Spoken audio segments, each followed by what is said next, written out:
దీనిపై ప్రతిపక్షాల నుంచి కామెంట్స్ మొదలయ్యాయి. ఆర్ఎస్ ప్రవీణ్ కుమార్ మాట్లాడుతున్నారు ఇదే విషయంపై. ఒకసారి లైవ్లో చూద్దాం. హైడ్రా ఆ దివ్యాంగుల కాలనీ అంతా కూడా నేలమట్టం చేసింది.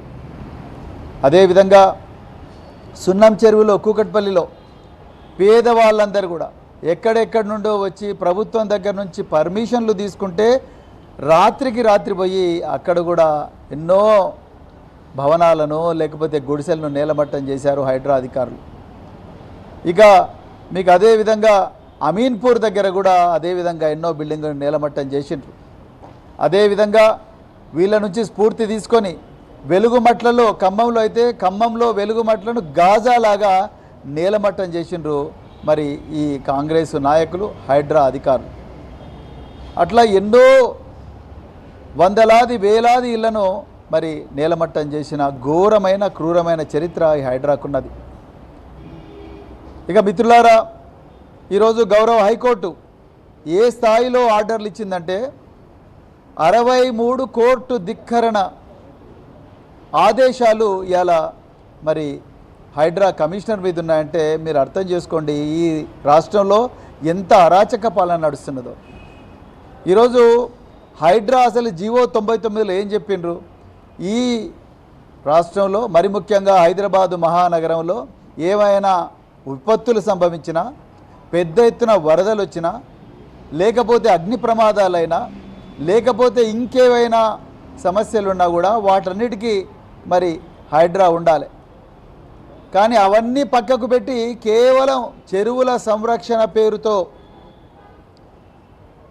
పేదవాళ్ళు ఎక్కడెక్కడైతే నివాసం ఉంటున్నారో ఆ భూములన్నింటినీ కూడా ఆ ఇళ్ళనన్నింటినీ కూడా గుర్తుపెట్టి హైకోర్టు వద్దని చెప్పినా ఆర్డర్లు వద్దని చెప్పినా మరి అక్కడికి వీళ్ళు పోయి దాన్ని నేలమట్టం చేయడం, ఆ నేలమట్టం చేసిన విధానం కూడా చూస్తే ఎంత క్రూరమైన విధంగా నేలమట్టం చేసినరాయా అంటే కోర్టులకు ఆదివారం శనివారం సెలవులు ఉంటాయి, అప్పుడు కోర్టులు పనిచేయవు కాబట్టి శుక్రవారం నాడు రాత్రి పోవడం, లేకపోతే శనివారం నాడు ఉదయం 5 గంటలకు వాళ్ళు నిద్ర లేవకముందే పేద ప్రజలు అక్కడికి బుల్డోజర్లను వేలాది మంది పోలీసులను తీసుకొని పోవడం, వాటిని మరి ఇళ్లను నేలమట్టం చేయడం.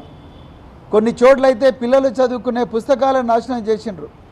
ఒక ముసలావిడైతే అయ్యా నేను ఈ ఇంట్లో కట్టుకున్నాను, 1 గంట సేపు అయినా ఇంట్లో ఉంటాను నాన్న అంటే కూడా ఏమాత్రం కూడా మనసు కరగని మరి కర్కశమైన రీతిలో ఇలా హైడ్రా అధికారులు నేలమట్టం చేసిండ్రు.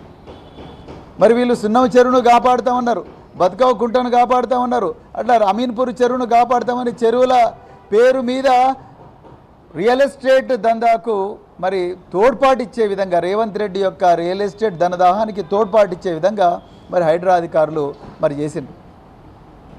మరి అన్ని చెరువులు కాపాడుతామన్న వాళ్ళు దుర్గం చెరువు పక్కనుండే రేవంత్ రెడ్డి సోదరుడు అనుముల తిరుపతి రెడ్డి బంగ్లాను మాత్రం హైడ్రా అధికారులు వదిలేసిండ్రు. ఆయనకు మాత్రం 15 రోజులు కోర్టుకు పోయే సమయం ఇచ్చిండ్రు. ఆ కోర్టుకు పోయి ఆయన స్టే తెచ్చుకునే సమయం ఇచ్చిండ్రు. దాని తర్వాత ఆయన పూర్తిగా మర్చిపోయారు. అంటే ధనవంతులు ఎక్కడైతే నివాసం ఉంటున్నారో ఆ ఇళ్ళ జోలికి కూడా పోలేదు హైడ్రా అధికారులు. ఎక్కడెక్కడైతే పేద ప్రజలు ఉన్నారో, దిగువ మధ్యతరగతి ప్రజలు ఉన్నారో, వలస కూలీలు ఉన్నారో వాళ్ళని మాత్రం నిర్దాక్షిణ్యంగా మరి బయటపడేసింది. ఇంతకన్నా ఘోరం ఉంటుందా? బౌద్ధర్గూడలో అయితే 600 మంది హైడ్రా అధికారులు ఉదయమే 6 గంటలకి పోయి మా బుల్లెట్ ట్రైన్ కోసం ల్యాండ్ సెక్యూర్ చేస్తున్నామని చెప్పి బౌద్ధర్గూడకు పోయినారు. అదేవిధంగా మల్కాజ్గిరిలో లోతుకుంట దగ్గర కూడా మేడ్చల్ మల్కాజ్గిరి నియోజకవర్గం లోతుకుంట దగ్గర కూడా పోతే చివరికి గౌరవ హైకోర్టే ఈ తెలంగాణ పోలీసులతో చేత కాదు, మేము ఆర్మీ అధికారులకు ఆర్డర్ ఇస్తున్నాం, ఆర్మీ అధికారులే ఈ భూములను కాపాడాలి, హైడ్రా కమిషనర్ను అరెస్ట్ చేయాలి అని చెప్పేసి ఆర్డర్ ఇచ్చిండ్రంటే మీరు ఒక్కసారి ఆలోచించండి తెలంగాణ ప్రజలారా. మరి ఇదంతా కూడా ఎవరు చేయిస్తున్నారు?